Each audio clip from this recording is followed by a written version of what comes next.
Ngayong linggo guys, bawal mo na maligo dito sa Baseco Beach. Bawal pa, wala pa maliligo ngayon dito. Ito ang update natin ngayon, panoorin nyo lang guys.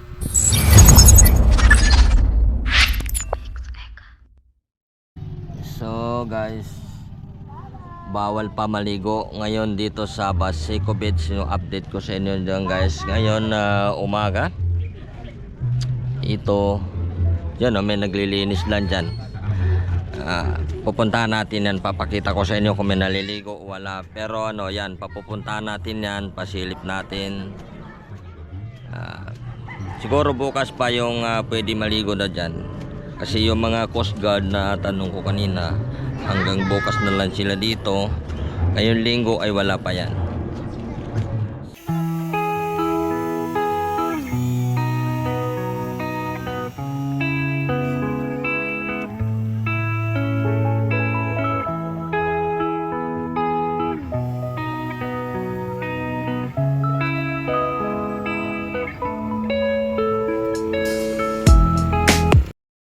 Ngayon morning guys, bawal pa maligo dito sa Baseco Beach. Ito po ang update natin ngayon dito sa Baseco Beach.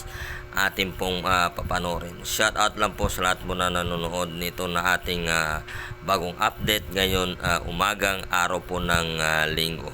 Good morning po sa inyo dyan lahat. Lahat po ng dyan pa nakapasok. Yan o.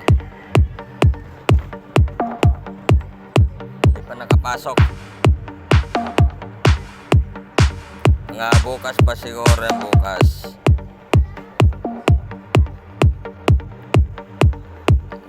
pwede na yan. Ngayon nalilinis nila muna.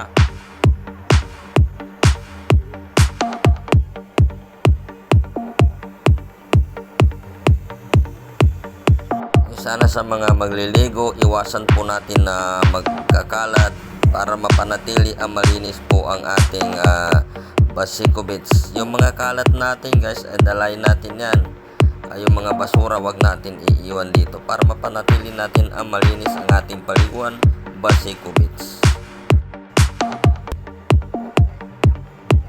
Okay, sa mga nanonood, kung napapansin nyo na lang, todo linis po ang mga naglilinis dito. At sana po hindi po tayo ng kalat para mapanatili natin ang malinis ang ating Baseco Beach. Ito po, kung kayo po ay nakapapanood nito na naliligo, at sana po hindi po tayo magkakaroon ng mga kalat-kalat dito sa Baseco Beach para mapanatili natin ang malinis ay hindi kadugyutan ang ating Baseco Beach.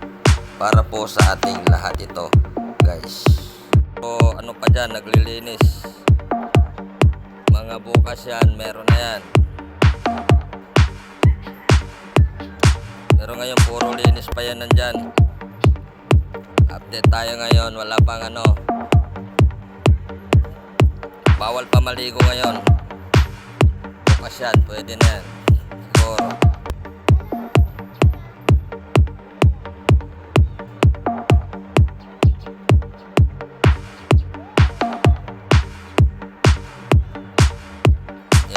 Pa.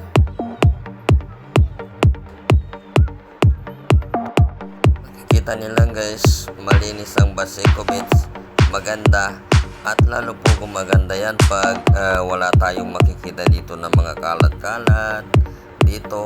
Yung mga kalat natin, dalahin natin, at yung mga pampers, wag po natin iiwan dito para mapanatili natin guys na malinis dito sa ating Baseco Beach, para maiwasan natin ang mga kalat. Dadalahin po natin na ating basura. Huwag tayo mag-iwan ng ating po mga pampers na mga anak dito para mapanatili natin ang malinis ang Baseco Beach. Ang maganda po ang ating pagligo dito. Wala tayong makikita marumi at maganda para kompostable ang ating pong pagliligo dito sa Baseco Beach.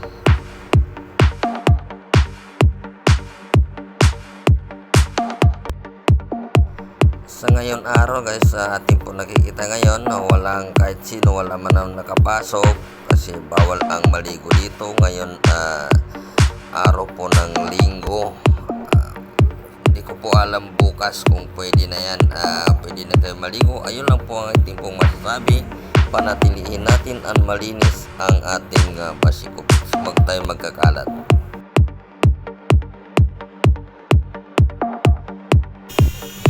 Guys, itong Basico ay unti-unti na pinapaganda ito.